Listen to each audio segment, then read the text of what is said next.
Mwanzo na wasalimu hamujambo wapenzi watazamaji, karibuni ni wapashi yale ambayo yanagonga vichwa vya habari siku ya leo. Safari mbaya imegeuka kuwa janga wakati basi lingine la Climax Coach limeweza kupata ajali huko Awasi na kuhofiwa kuchukua maisha wengi. Watu kadhaa wanahofiwa kuiaga dunia, wengine wengi wakijeruhiwa na wengine wakikimbizwa hospitalini. Mtazamaji, tunaanza usiku wa kuamkia leo Jumapili na habari mbaya muhimu pindi zinapochipuka kutoka Awasi, kaunti ya Kisumu, ambapo mkasa umetokea kwa mara nyingine. Basi kubwa la Climax Coach linaloelekea Nairobi likitoka Busia lilihusika katika ajali mbaya barabarani mapema Jumapili asubuhi.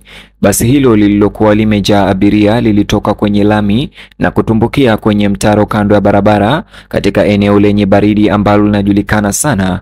Huduma za dharura zilitumwa mara moja. Shughuli za uokoaji zilizunduliwa mara ya kwanza, huku wengine wakipoteza maisha na kushindwa kuokolewa, huku polisi na wafanyikazi wa Msalaba Mwekundu Red Cross wakiwa chini wakifanya kazi ya kuwapata manusura katika ajali hiyo mbaya ya asubuhi ya leo. Watu walioshuhudia tukio hilo walieleza hali ya mtafaruku, abiria walionaswa wakiwa wamemwagika damu na kulia na kelele zikisikika, huku wahusika wa kwanza wakihangaika kuwafikia kwenye ajali hiyo. Kiwango kamili cha majeruhi bado hakijafahamika, lakini hofu inaendelea kuwa watu kadhaa wamepoteza maisha katika ajali hiyo ya leo. Manusura, wengi wao wakiwa wamejeruhiwa vibaya, wamekimbizwa katika hospitali za karibu kote kaunti ya Kisumu kwa matibabu ya haraka baada ya ajali hiyo. Hii si mara ya kwanza kwa Climax Coach basi hilo kujikuta katika ajali mbaya ya barabarani.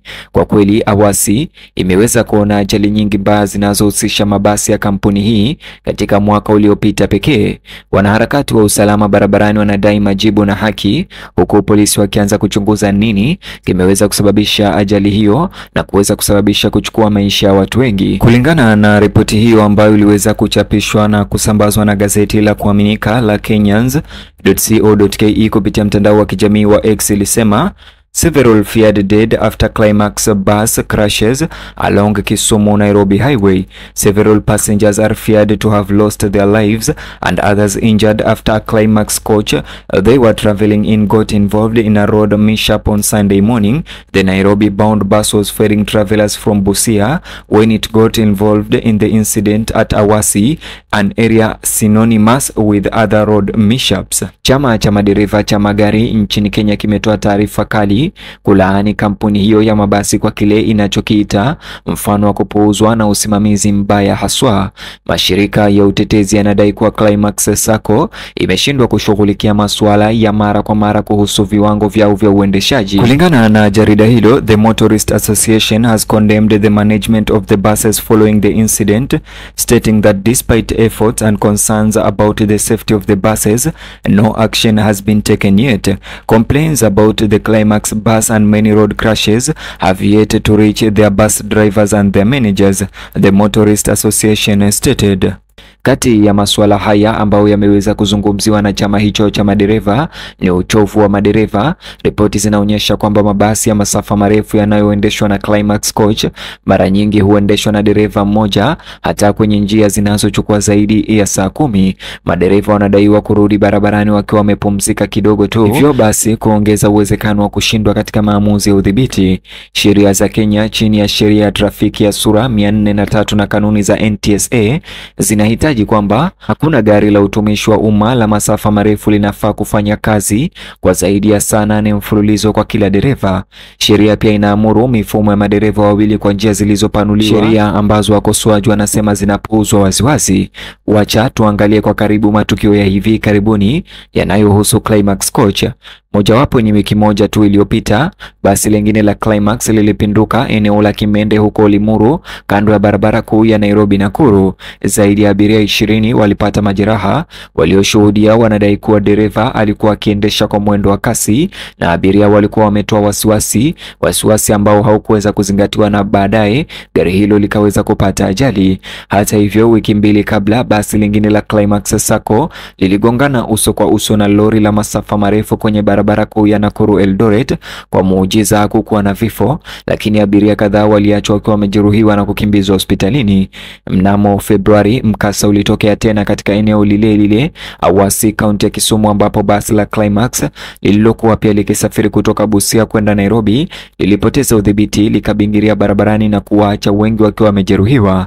Msururu huu wa majanga unaleta picha mbaya sio tu kwa kampuni moja, lakini kwa mfumo wa usafiri nchini Kenya wa barabara ukingoni. Kwa kuzingatia hali hii ya kutatanisha, shinikizo sasa linaongezeka kwa mamlaka ya kitaifa ya uchukuzi wa usalama imeanzisha uchunguzi kuhusu ajali hiyo ya leo, lakini kwa Wakenya wengi hiyo haitoshi. Simu zinazidi kuongezeka za kusimamishwa mara moja kwa leseni ya uendeshaji ya Climax Sacco hadi ukaguzi kamili wa kanuni zao za kufuata na usalama ukamilike, huku Wakenya wakiandamana mitandaoni dhidi ya kampuni hiyo. Maafisa wa Wizara ya Mambo ya Ndani wameahidi kuwachukulia hatua kali waendeshaji walaghai, lakini utekelezaji unabaki kulegalega. Wataalamu wa usalama barabarani wanasema iwapo hatua madhubuti hazitachukuliwa, ikiwa ni pamoja na kuwafungulia mashtaka wasimamizi wa uzembe, majanga hayo yataendelea na vifo vitaendelea kujiri. Wanadai uchunguzi wa makosa ya jinai katika safu ya amri ya Climax Sacco. Nani aliidhinisha safari hizi za masafa marefu? Je, itifaki usalama zilifuatwa? Je, madereva walikuwa na kazi nyingi au la? Na uangalizi ulikuwa wapi? Familia zinaomboleza kwa mara nyingine tena. Maisha ya wapendwa wao yamepotea. Wakati ujao umefupishwa kwenye barabara ambayo ilipaswa kuwa daraja kati ya jamii, si mtego wa kifo ambao umechukua maisha na kujeruhi wengi. Jua linapotua juu ya Awasi, kaunti ya Kisumu, swali moja bado halijajibiwa: ni maisha mangapi zaidi yanapaswa kutolewa dhabihu kabla mfumo huo haujachukua hatua? Hii imekuwa taarifa yako rasmi moja kwa moja kutoka Simulizi Media. Tutaendelea kufuatilia hadithi ya maripoti hii na kukuletea masasisho ya hivi punde uchunguzi ukiendelea. Mtazamaji, sisi kama Simulizi Media tunawatakia wale wote ambao wamepoteza maisha yao katika ajali hii waweze kupumzika kwa amani, na marehemu hao ama wote ambao waliweza kupoteza wapendwa wao katika ajali hii tunaweza kuwatakia ahueni na afueni ya haraka, na pia wale ambao wapo hospitalini baada ya kupata majeraha katika ajali hii ya leo huko Awasi, kaunti ya Kisumu, tunawatakia afueni ya haraka na tunawatakia waweze kupona haraka. Mtazamaji, asante sana kwa kujiunga nasi katika ripoti ya habari hizi hadi tamati. Tukifunga jarida hili letu la sasa hivi, mtazamaji, tunakuomba kukusisitiza kwa moyo mkunjufu na wa dhati, kumbuka kubonyeza alama ya like chini ya video hii, na pia tunakukumbusha kubonyeza neno ambalo limeandikwa subscribe chini ya video hii upande wa kulia. Mbele ya neno hilo pia kuna alama ya kengele. Bonyeza alama hizo mbili, ni bure bilashi, hautalipishwa chochote kuweza kubonyeza alama hiyo ya subscribe na alama ya kengele, na ukifanya hivyo utakuwa wa kwanza kupata notification kupitia simu yako au rununu yako, na utakuwa notified ya kwamba Simulizi Media wameweza kupakia ripoti ama taarifa ama habari mpya. Vile unaweza kusubscribe katika video hii, utakuwa umetusaidia kwa sana na itakuwa kama malipo yako kwetu.